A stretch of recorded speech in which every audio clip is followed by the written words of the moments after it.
The Wolf and the Seven Little Goats. Once upon a time, there was a mother's goat. This mother goat had 7 adorable little kids, and she loved them just as a human mother loves her kids. One day, the mother goat decided to go to the forest to get some food, so she called her 7 little goats together and told them, "Listen, kids, mommy is going into the woods, so while we're there you have to watch out for the wolf. If he comes into the house he'll eat you all up. The bad guy keeps changing his appearance. But he has a husky voice and black legs, so it's easy to tell he's you." Then the baby goats said, "Mother, it's okay. We'll all be careful. So don't worry and go." So the mother goat baa and went off, relieved and at ease. Soon afterwards, there was a loud knock on the front door. Then, "Children, open the door. It's mommy. I've brought something nice for you all," a voice said. But his voice was so husky that the kids knew right away it was the wolf. "We won't open the door for you," cried the kids. "You're not our mother. Our mother has a beautiful voice. But yours is husky. You're the wolf." So the wolf went to the general store and bought a big piece of chalk. He ate it and cheered up. Then he came back and knocked on the door, calling out in a loud voice, "Open up, children. It's mommy. I've brought you all some nice things." But the wolf had his black front paws hanging on the windowsill. The little goats saw him and cried out, "I won't open it for you. Mommy doesn't have black paws like you. You're a wolf." So the wolf ran to the baker's shop and said, "I tripped and hurt my feet. Please rub the batter on them." The baker rubbed the batter on the wolf's front paws, and the wolf then ran to the miller and said, "Please sprinkle some white flour on my front paws." The miller thought that the wolf was trying to trick someone again, so he refused. The wolf then threatened him, "Hurry up and do it, or I'll eat you." The miller got scared, so he painted the wolf's front paws white. That's what humans are like, after all. Then the bad guy went into the goat's house again and knocked on the door. And, "Children, open the door. Mother has come back and brought all of us good things from the forest," he said. Then the little goats all cried out at once, "Show us your feet first, and then we will know if you are our mother or not." So the wolf put his front paws on the windowsill. When the little goats saw that his feet were white, they were convinced that all that had just happened to be true. So they opened the door. But to their surprise, it was the wolf who had come in. Everyone was shocked and tried to hide in a hurry. One went under the desk, the second into the bed, the third into the fireplace, the fourth into the kitchen, the fifth into the cupboard, the sixth into the laundry room, and the seventh, the grandfather clock box, jumped into this one. However, the wolf easily found everyone, opened his big mouth and gobbled them all up. However, he managed to avoid finding the smallest goat, who was hiding inside the clock box. After the wolf had eaten as much as he wanted, he jumped out onto the surface. Then he lay down in the green grass under a tree and fell asleep. Soon after, Mother Goat returned from the forest. But what on earth did Mother Goat see when she got home? The front door was wide open. When she went inside, she found the table, chairs, and benches all overturned. The laundry table was completely broken, and the quilt and pillow had fallen off the bed. The mother goat looked for her children, but she could not find them anywhere. She called each one's name, one by one, but still there was no response. Finally, when she called the name of the youngest child, a faint voice said, "Mother. I think the clock box is hiding in this crab." The mother goat quickly helped the baby out, and then heard the story of how a wolf had come and eaten all the other kids. You can probably imagine how the mother goat cried and mourned for her poor little ones. Finally, the mother goat took the youngest baby and went outside without a cry. When they reached the grassland, they found the wolf lying down next to a tree, snoring so loudly that it made the branches of the tree shake. The mother goat looked at the wolf from all sides and saw something twitching inside his swollen stomach. Oh dear, he swallowed my poor children for dinner. But I wonder if they are still alive inside his stomach, thought the mother goat. The baby goat urged his mother to run home and brought back scissors, a needle, and some twine. So the mother goat began to cut open the monster's belly. However, just as she thought she had finished cutting one side, a baby goat popped its head out. As the mother continued to cut, more and more baby goats jumped out one after another until all 6 of them were out. They were all still alive, and not a single scratch on them. This was because the monster was so greedy that it swallowed the kids whole. You can't imagine how happy they were. The kids clung to their mother's chest and hopped around with joy, like a tailor getting a bride. But mother said, "Come on, everyone, go find some stones. While this wicked beast is sleeping, we'll stuff them into his tummy." So the 7 little goats hurried off, dragging lots of stones over to the wolf's stomach, and stuffing as many of them as they could into it. When they had finished, the mother goat quickly sewed the stomach back together, so quickly that the wolf didn't even notice and didn't move a muscle. The wolf finally got up after sleeping for as long as he wanted. However, his stomach was full of stones and he was extremely thirsty. So he went to the spring to get some water. However, when he started to walk and move his body, the stones inside his stomach started banging together, making a rumbling noise. So the wolf roared. Rumbling, rattling, what's going on? What's going on in my garden? I thought it might be some baby goats, but in this condition it's just a rock. Then the wolf came to the spring. He bent over the water to drink, but as soon as he did so, the weight of the stone in his stomach caused him to sink into the water. And so, poor wolf, he drowned to death. When the 7 little goats saw this, they ran over to him. "The wolf is dead! The wolf is dead!" they cried out loudly. And together with their mother goat they danced around the spring with great joy.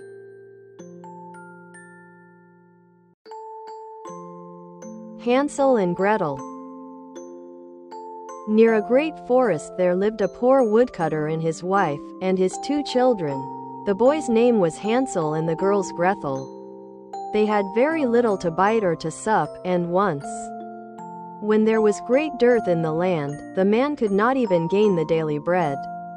As he lay in bed one night thinking of this, and turning and tossing, he sighed heavily, and said to his wife, "What will become of us? We cannot even feed our children, there is nothing left for ourselves." "I will tell you what, husband," answered the wife, "we will take the children early in the morning into the forest, where it is thickest, we will make them a fire. And we will give each of them a piece of bread, then we will go to our work and leave them alone.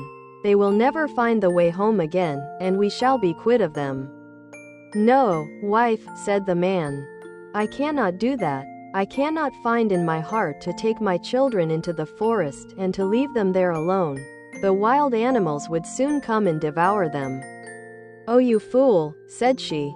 "Then we will all 4 starve. You had better get the coffins ready," and she left him no peace until he consented. "But I really pity the poor children," said the man. The 2 children had not been able to sleep for hunger, and had heard what their stepmother had said to their father. Gretel wept bitterly, and said to Hansel, "It is all over with us." "Do be quiet, Gretel," said Hansel, "and do not fret, one will manage something." And when the parents had gone to sleep he got up, put on his little coat, opened the back door, and slipped out. The moon was shining brightly, and the white flints that lay in front of the house glistened like pieces of silver. Hansel stooped and filled the little pocket of his coat as full as it would hold. Then he went back again, and said to Gretel, "Be easy, dear little sister, and go to sleep quietly. God will not forsake us," and laid himself down again in his bed. When the day was breaking, And before the sun had risen, the wife came and awakened the two children, saying, "Get up, you lazy bones, we are going into the forest to cut wood." Then she gave each of them a piece of bread, and said, "That is for dinner, and you must not eat it before then, for you will get no more." Gretel carried the bread under her apron, for Hansel had his pockets full of the flints. Then they set off all together on their way to the forest. When they had gone a little way, Hansel stood still and looked back towards the house, and this he did again and again, till his father said to him, "Hansel, what are you looking at? Take care not to forget your legs." "Oh father," said Hansel, "lamb, looking at my little white kitten, who is sitting up on the roof to bid me goodbye." "You young fool," said the woman, "that is not your kitten, but the sunshine on the chimney pot." Of course Hansel had not been looking at his kitten, but had been taking every now and then a flint from his pocket and dropping it on the road. When they reached the middle of the forest, the father told the children to collect wood to make a fire to keep them warm.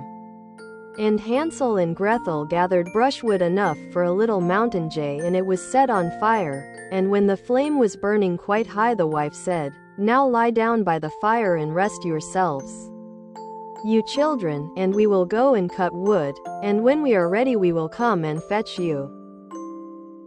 So Hansel and Gretel sat by the fire, and at noon they each ate their pieces of bread. They thought their father was in the wood all the time, as they seemed to hear the strokes of the axe. But really it was only a dry branch hanging to a withered tree that the wind moved to and fro. So when they had stayed there a long time, their eyelids closed with weariness, and they fell fast asleep. When at last they woke, it was night, and Gretel began to cry, and said, "How shall we ever get out of this wood?" But Hansel comforted her, saying, "Wait a little while longer, until the moon rises, and then we can easily find the way home." And when the full moon got up, Hansel took his little sister by the hand, and followed the way where the flint stones shone like silver, and showed them the road. They walked on the whole night through, and at the break of day they came to their father's house. They knocked at the door, and when the wife opened it and saw that it was Hansel and Gretel, she said, "You naughty children, why did you sleep so long in the wood? We thought you were never coming home again." But the father was glad, for it had gone to his heart to leave them both in the woods alone. Not very long after that there was again great scarcity in those parts, and the children heard their mother say at night in bed to their father, "Everything is finished up, we have only half a loaf." And after that the tale comes to an end. The children must be off. We will take them farther into the wood this time, so that they shall not be able to find the way back again. There is no other way to manage. The man felt sad at heart, and he thought it would better to share one's last morsel with one's children. But the wife would listen to nothing that he said, but scolded and reproached him. He who says A must say B too, and when a man has given in once he has to do it a second time. But the children were not asleep, and had heard all the talk. When the parents had gone to sleep, Hansel got up to go out and get more flint stones, as he did before, but the wife had locked the door, and Hansel could not get out. But he comforted his little sister, and said, "Don't cry, Gretel, and go to sleep quietly, and God will help us." Early the next morning the wife came and pulled the children out of bed. She gave them each a little piece of bread less than before. And on the way to the wood Hansel crumbled the bread in his pocket, and often stopped to throw a crumb on the ground. "Hansel, what are you stopping behind and staring for?" said the father. "I am looking at my little pigeon sitting on the roof, to say goodbye to me," answered Hansel. "You fool," said the wife, "that is no pigeon, but the morning sun shining on the chimney pots." Hansel went on as before, and strewed breadcrumbs all along the road. The woman led the children far into the wood, where they had never been before in all their lives. And again there was a large fire made, and the mother said, Sit still there, you children, and when you are tired you can go to sleep. We are going into the forest to cut wood, and in the evening, when we are ready to go home we will come and fetch you." So when noon came, Gretel shared her bread with Hansel, who had strewed his along the road. Then they went to sleep, and the evening passed, and no one came for the poor children. When they awoke it was dark night, and Hansel comforted his little sister, and said, "Wait a little, Gretel, until the moon gets up. Then we shall be able to see the way home by the crumbs of bread that I have scattered along it." So when the moon rose they got up, but they could find no crumbs of bread. For the birds of the woods and of the fields had come and picked them up. Hansel thought they might find the way all the same, but they could not. They went on all that night, and the next day from the morning until the evening, but they could not find the way out of the wood, and they were very hungry, for they had nothing to eat but the few berries they could pick up. And when they were so tired that they could no longer drag themselves along, they lay down under a tree and fell asleep. It was now the third morning since they had left their father's house. They were always trying to get back to it, but instead of that they only found themselves farther in the wood. And if help had not soon come they would have been starved. About noon they saw a pretty snow-white bird sitting on a bough, and singing so sweetly that they stopped to listen. And when he had finished the bird spread his wings and flew before them, and they followed after him until they came to a little house, and the bird perched on the roof. And when they came nearer they saw that the house was built of bread, and roofed with cakes, and the window was of transparent sugar. "We will have some of this," said Hansel, "and make a fine meal. I will eat a piece of the roof, Gretel, and you can have some of the window that will taste sweet." So Hansel reached up and broke off a bit of the roof, just to see how it tasted. And Gretel stood by the window and gnawed at it. Then they heard a thin voice call out from inside, "Nibble, nibble, like a mouse, who is nibbling at my house?" And the children answered, "Never mind, it is the wind." And they went on eating, never disturbing themselves. Hansel, who found that the roof tasted very nice, took down a great piece of it, and Gretel pulled out a large round window pane, and sat her down and began upon it. Then the door opened, and an aged woman came out, leaning upon a crutch. Hansel and Gretel felt very frightened, and let fall what they had in their hands. The old woman, however, nodded her head, and said, "Ah, my dear children, how come you here? You must come indoors and stay with me, you will be no trouble." So she took them each by the hand, and led them into her little house. And there they found a good meal laid out, of milk and pancakes, with sugar, apples, and nuts. After that she showed them 2 little white beds, and Hansel and Gretel laid themselves down on them, and thought they were in heaven. The old woman, although her behavior was so kind, was a wicked witch, who lay in wait for children, and had built the little house on purpose to entice them. When they were once inside she used to kill them, cook them, and eat them, and then it was a feast day with her. The witch's eyes were red, and she could not see very far, but she had a keen scent, like the beasts, and knew very well when human creatures were near. When she knew that Hansel and Gretel were coming, she gave a spiteful laugh, and said triumphantly, "I have them, and they shall not escape me." Early in the morning, before the children were awake, she got up to look at them, and as they lay sleeping so peacefully with round rosy cheeks, she said to herself, "What a fine feast I shall have."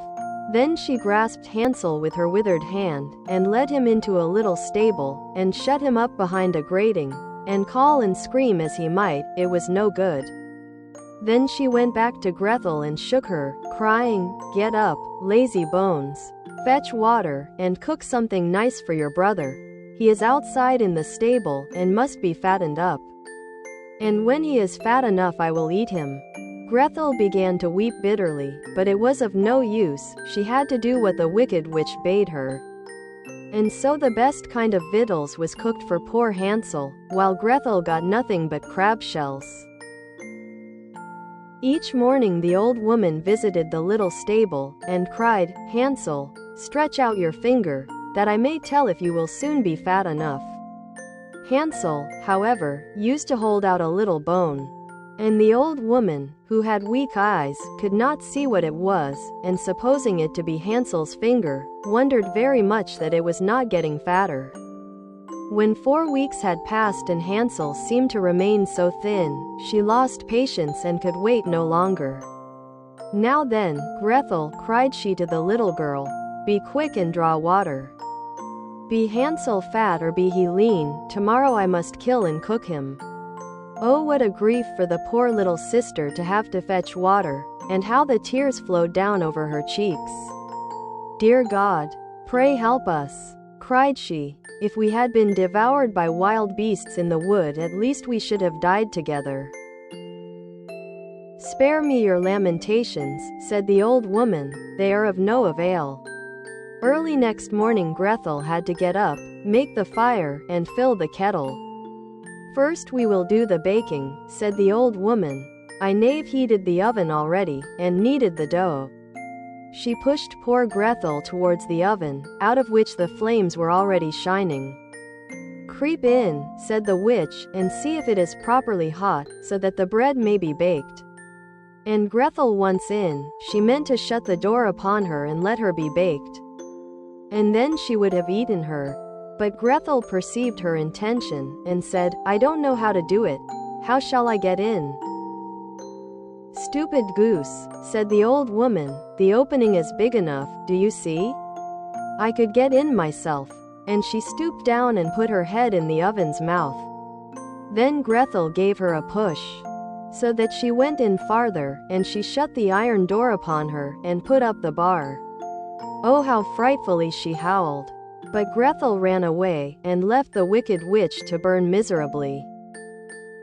Gretel went straight to Hansel, opened the stable door, and cried, "Hansel, we are free. The old witch is dead." Then out flew Hansel like a bird from its cage as soon as the door is opened. How rejoiced they both were! How they fell each on the other's neck, and danced about, and kissed each other. And as they had nothing more to fear, they went over all the old witch's house. And in every corner there stood chests of pearls and precious stones. "This is something better than flint stones," said Hansel, as he filled his pockets, and Gretel, thinking she also would like to carry something home with her, filled her apron full. "Aye, now, away we go," said Hansel. "If we only can get out of the witch's wood."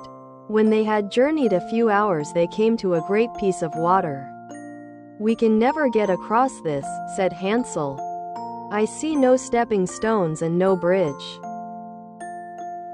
"And there is no boat either," said Gretel. "But here comes a white duck. If I ask her she will help us over." So she cried, "Duck, duck, here we stand, Hansel and Gretel, on the land.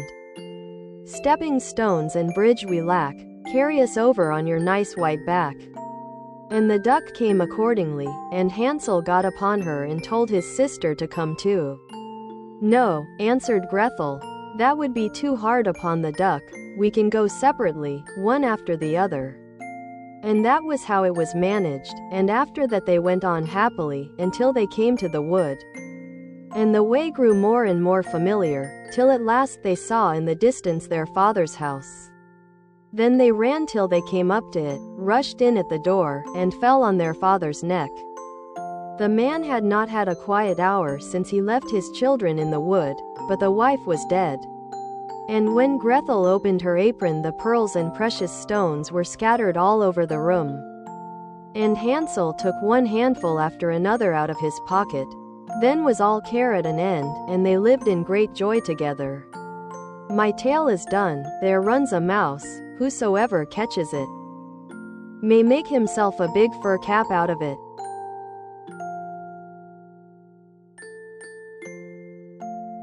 Little Red Riding Hood. Once upon a time there was a sweet little girl. Everyone who saw her liked her, but most of all her grandmother, who did not know what to give the child next. Once she gave her a little cap made of red velvet. Because it suited her so well, and she wanted to wear it all the time, she came to be known as Little Red Riding Hood. One day her mother said to her, "Come, Little Red Riding Hood. Here is a piece of cake and a bottle of wine. Take them to your grandmother. She is sick and weak, and they will do her well. Mind your manners and give her my greetings. Behave yourself on the way, and do not leave the path, or you might fall down and break the glass. And then there will be nothing for your sick grandmother." Little Red Riding Hood promised to obey her mother. The grandmother lived out in the woods, a half-hour from the village. When Little Red Riding Hood entered the woods, a wolf came up to her. She did not know what a wicked animal he was, and was not afraid of him. "Good day to you, Little Red Riding Hood." "Thank you, Wolf. Where are you going so early?" "Little Red Riding Hood? To grandmother's." "And what are you carrying under your apron?" "Grandmother is sick and weak, and I am taking her some cake and wine. We baked yesterday, and they should give her strength." "Little Red Riding Hood, just where does your grandmother live?" "Her house is a good quarter-hour from here in the woods, under the 3 large oak trees. There's a hedge of hazel bushes there. You must know the place," said Little Red Riding Hood. The wolf thought to himself, "Now there is a tasty bite for me. Just how are you going to catch her?" Then he said, "Listen, Little Red Riding Hood, haven't you seen the beautiful flowers that are blossoming in the woods? Why don't you go and take a look? And I don't believe you can hear how beautifully the birds are singing. You are walking along as though you were on your way to school in the village. It is very beautiful in the woods."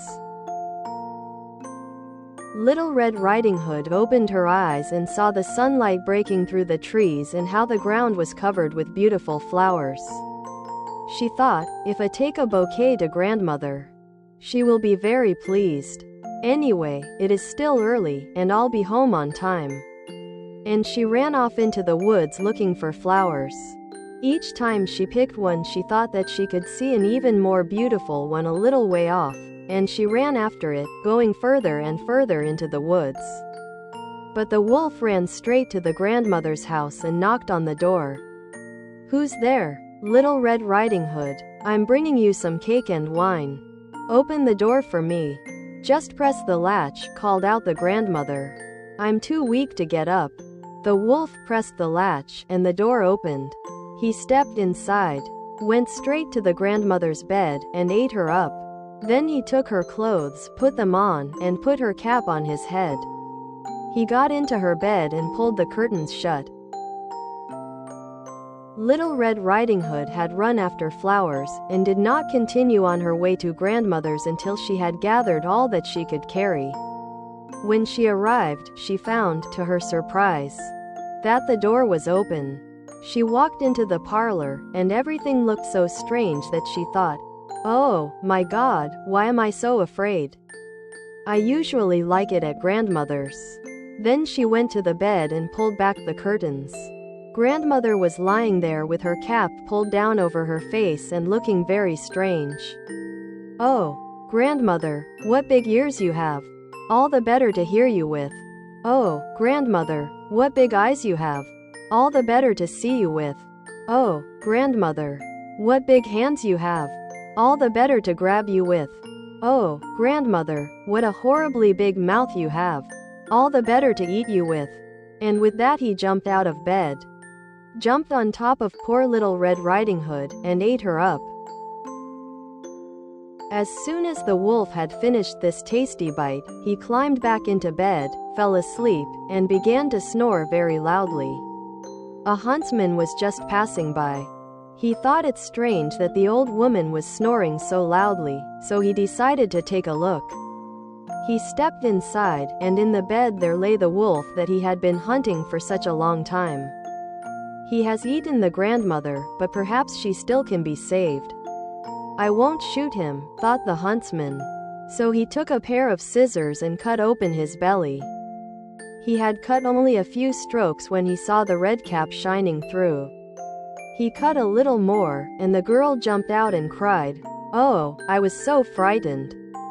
It was so dark inside the wolf's body." And then the grandmother came out alive as well.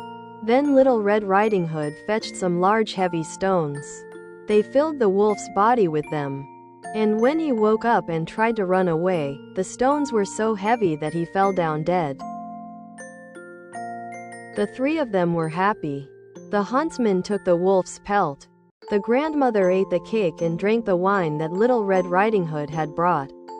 And Little Red Riding Hood thought to herself, "As long as I live, I will never leave the path and run off into the woods by myself if Mother tells me not to." They also tell how Little Red Riding Hood was taking some baked things to her grandmother another time, when another wolf spoke to her and wanted her to leave the path. But Little Red Riding Hood took care and went straight to grandmother's. She told her that she had seen the wolf, and that he had wished her a good day, but had stared at her in a wicked manner. "If we hadn't been on a public road, he would have eaten me up," she said. "Come," said the grandmother. "Let's lock the door, so he can't get in." Soon afterward the wolf knocked on the door and called out, "Open up, grandmother. It's Little Red Riding Hood, and I'm bringing you some baked things."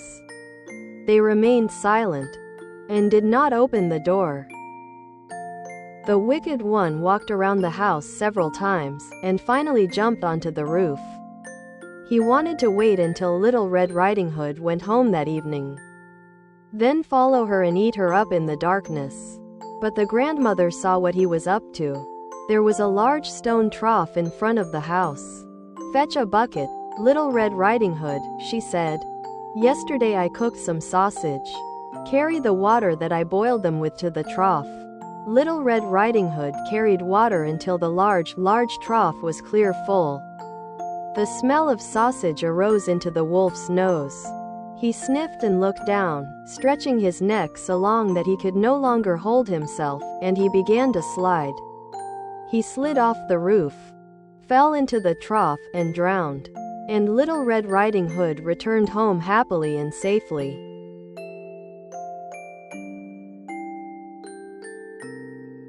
The Bremen Town Musicians. There was once an ass whose master had made him carry sacks to the mill for many a long year, but whose strength began at last to fail, so that each day as it came found him less capable of work. Then his master began to think of turning him out, but the ass, guessing that something was in the wind that boded him no good, ran away, taking the road to Bremen. For there he thought he might get an engagement as town musician. When he had gone a little way he found a hound lying by the side of the road panting, as if he had run a long way. "Now, hold fast, what are you so out of breath about?" said the ass. "Oh dear," said the dog, "now I am old, I get weaker every day, and can do no good in the hunt, so, as my master was going to have me killed, I have made my escape, but now, how am I to gain a living?" "I will tell you what," said the ass, "I am going to Bremen to become town musician. You may as well go with me, and take up music too. I can play the lute, and you can beat the drum." And the dog consented, and they walked on together. It was not long before they came to a cat sitting in the road, looking as dismal as 3 wet days. "Now then, what is the matter with you, old shaver?" said the ass. "I should like to know who would be cheerful when his neck is in danger," answered the cat. "Now that I am old my teeth are getting blunt, and I would rather sit by the oven and purr than run about after mice, and my mistress wanted to drown me, so I took myself off. But good advice is scarce, and I do not know what is to become of me. Go with us to Bremen," said the ass, "and become town musician. You understand serenading." The cat thought well of the idea, and went with them accordingly. After that the 3 travelers passed by a yard, and a cock was perched on the gate crowing with all his might. "Your cries are enough to pierce bone and marrow," said the ass. "What is the matter?" "I have foretold good weather for Lady Day. so that all the shirts may be washed and dried. And now on Sunday morning company is coming, and the mistress has told the cook that I must be made into soup, and this evening my neck is to be wrung, so that I am crowing with all my might while I can. You had much better go with us, Chanticleer, said the ass. We are going to Bremen. At any rate that will be better than dying. You have a powerful voice, and when we are all performing together it will have a very good effect. So the cock consented, and they went on all four together. But Bremen was too far off to be reached in one day, and towards evening they came to a wood, where they determined to pass the night. The ass and the dog lay down under a large tree. The cat got up among the branches, and the cock flew up to the top, as that was the safest place for him. Before he went to sleep he looked all round him to the 4 points of the compass, and perceived in the distance a little light shining, and he called out to his companions that there must be a house not far off, as he could see a light. So the ass said, We had better get up and go there, for these are uncomfortable quarters. The dog began to fancy a few bones, not quite bare, would do him good. And they all set off in the direction of the light, and it grew larger and brighter, until at last it led them to a robber's house, all lighted up. The ass, being the biggest, went up to the window, and looked in. Well, what do you see? Asked the dog. What do I see? Answered the ass. Here is a table set out with splendid eatables and drinkables, and robbers sitting at it and making themselves very comfortable. That would just suit us, said the cock. Yes, indeed, I wish we were there, said the ass. Then they consulted together how it should be managed so as to get the robbers out of the house, and at last they hit on a plan. The ass was to place his forefeet on the window sill. The dog was to get on the ass's back, the cat on the top of the dog, and lastly the cock was to fly up and perch on the cat's head. When that was done, at a given signal they all began to perform their music. The ass brayed, the dog barked, the cat mewed, and the cock crowed. Then they burst through into the room, breaking all the panes of glass. The robbers fled at the dreadful sound.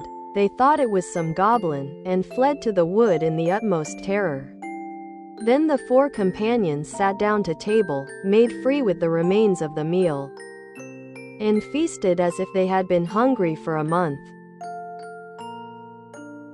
And when they had finished they put out the lights, and each sought out a sleeping place to suit his nature and habits. The ass laid himself down outside on the dunghill, the dog behind the door, the cat on the hearth by the warm ashes, and the cock settled himself in the cockloft, and as they were all tired with their long journey they soon fell fast asleep. When midnight drew near, and the robbers from afar saw that no light was burning, and that everything appeared quiet, their captain said to them that he thought that they had run away without reason, telling one of them to go and reconnoiter. So one of them went, and found everything quite quiet. He went into the kitchen to strike a light, and taking the glowing fiery eyes of the cat for burning coals, he held a match to them in order to kindle it. But the cat, not seeing the joke, flew into his face, spitting and scratching. Then he cried out in terror, and ran to get out at the back door, but the dog, who was lying there, ran at him and bit his leg. And as he was rushing through the yard by the dunghill the ass struck out and gave him a great kick with his hind foot, and the cock, who had been wakened with the noise, and felt quite brisk, cried out, "Cock-a-doodle-doo." Then the robber got back as well as he could to his captain, and said, "Oh dear! In that house there is a gruesome witch, and I felt her breath and her long nails in my face, and by the door there stands a man who stabbed me in the leg with a knife, and in the yard there lies a black spectre, who beat me with his wooden club, and above, upon the roof, there sits the justice, who cried, 'Bring that rogue here!' And so I ran away from the place as fast as I could." From that time forward the robbers never ventured to that house, and the 4 Bremen town musicians found themselves so well off where they were, that there they stayed. And the person who last related this tale is still living, as you see.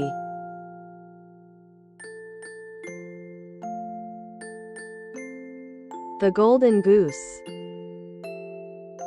There was a man who had 3 sons, the youngest of whom was called the Simpleton, and was despised, laughed at, and neglected, on every occasion. It happened one day that the eldest son wished to go into the forest to cut wood, and before he went his mother gave him a delicious pancake and a flask of wine, that he might not suffer from hunger or thirst. When he came into the forest, a little old gray man met him, who wished him good day, and said, "Give me a bit of cake out of your pocket, and let me have a drink of your wine. I am so hungry and thirsty." But the prudent youth answered, "Give you my cake and my wine? I haven't got any. Be off with you." And leaving the little man standing there, he went off. Then he began to fell a tree, but he had not been at it long before he made a wrong stroke, and the hatchet hit him in the arm, so that he was obliged to go home and get it bound up. That was what came of the little gray man. Afterwards the second son went into the wood, and the mother gave to him, as to the eldest, a pancake and a flask of wine. The little old gray man met him also, and begged for a little bit of cake and a drink of wine. But the second son spoke out plainly, saying, "What I give you I lose myself, so be off with you." And leaving the little man standing there, he went off.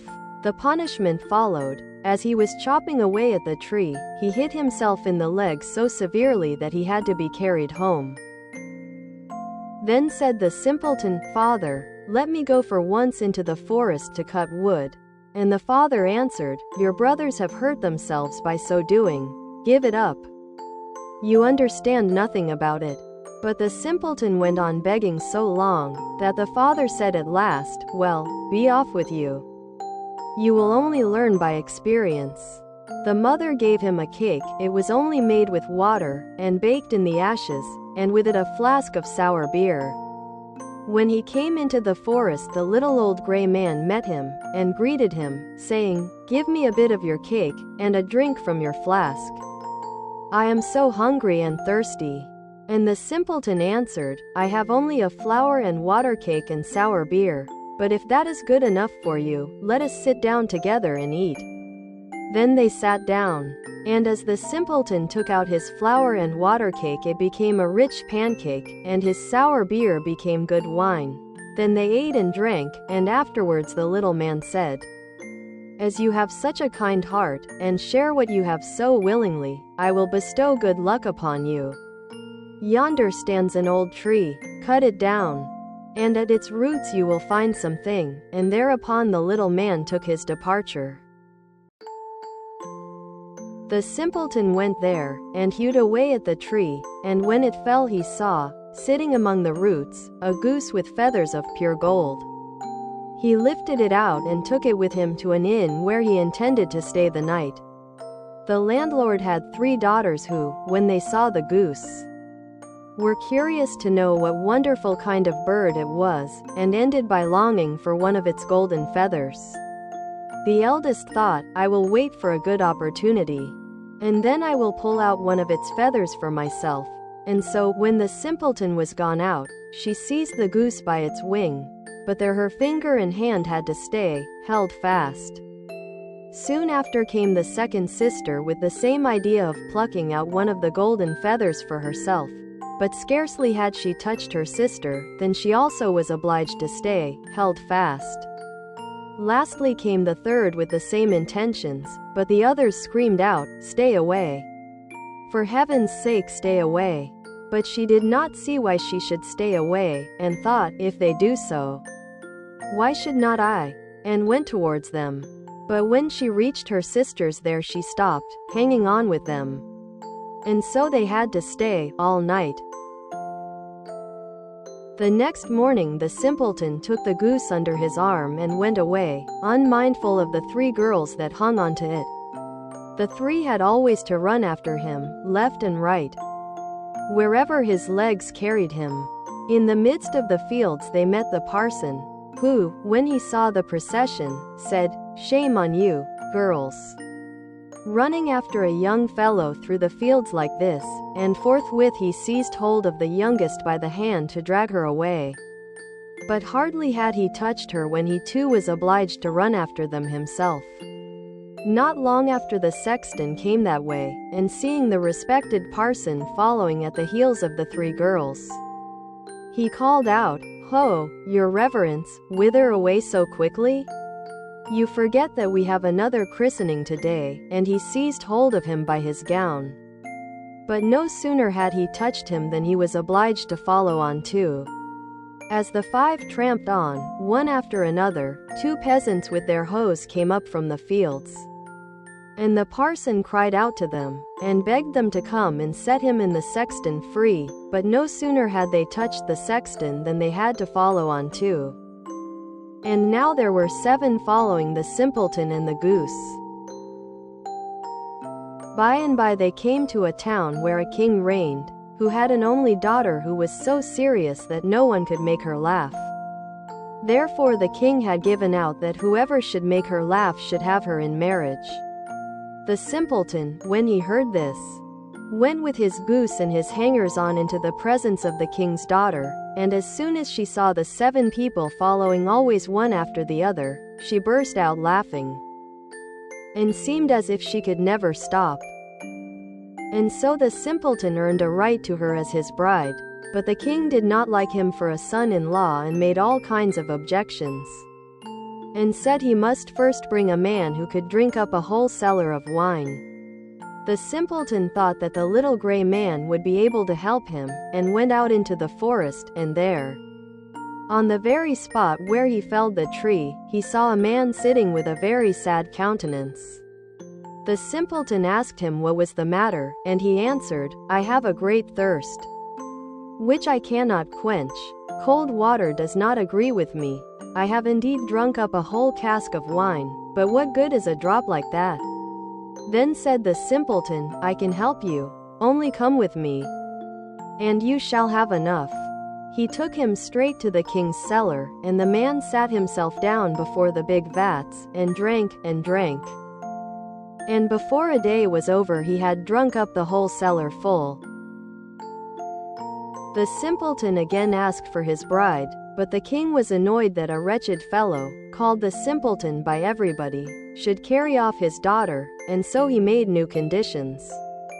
He was to produce a man who could eat up a mountain of bread. The simpleton did not hesitate long, but ran quickly off to the forest. And there in the same place sat a man who had fastened a strap round his body, making a very piteous face, and saying, "I have eaten a whole bakehouse full of rolls. But what is the use of that when one is so hungry as I am? My stomach feels quite empty, and I am obliged to strap myself together, that I may not die of hunger." The simpleton was quite glad of this, and said, "Get up quickly, and come along with me, and you shall have enough to eat." He led him straight to the king's courtyard, where all the meal in the kingdom had been collected and baked into a mountain of bread. The man out of the forest settled himself down before it and hastened to eat, and in one day the whole mountain had disappeared. Then the simpleton asked for his bride the 3rd time. The king, however, found one more excuse, and said he must have a ship that should be able to sail on land or on water. "So soon," said he, "as you come sailing along with it, you shall have my daughter for your wife." The simpleton went straight to the forest, and there sat the little old gray man with whom he had shared his cake, and he said, "I have eaten for you, and I have drunk for you. I will also give you the ship, and all because you were kind to me at the first." Then he gave him the ship that could sail on land and on water. And when the king saw it he knew he could no longer withhold his daughter. The marriage took place immediately, and at the death of the king the simpleton possessed the kingdom, and lived long and happily with his wife. The Frog King. In the old times, when it was still of some use to wish for the thing one wanted, there lived a king whose daughters were all handsome, but the youngest was so beautiful that the sun himself, who has seen so much, wondered each time he shone over her because of her beauty. Near the royal castle there was a great dark wood, and in the wood under an old linden tree was a well. And when the day was hot, the king's daughter used to go forth into the wood and sit by the brink of the cool well, and if the time seemed long, she would take out a golden ball and throw it up and catch it again, and this was her favorite pastime. Now it happened one day that the golden ball, instead of falling back into the maiden's little hand which had sent it aloft, dropped to the ground near the edge of the well and rolled in.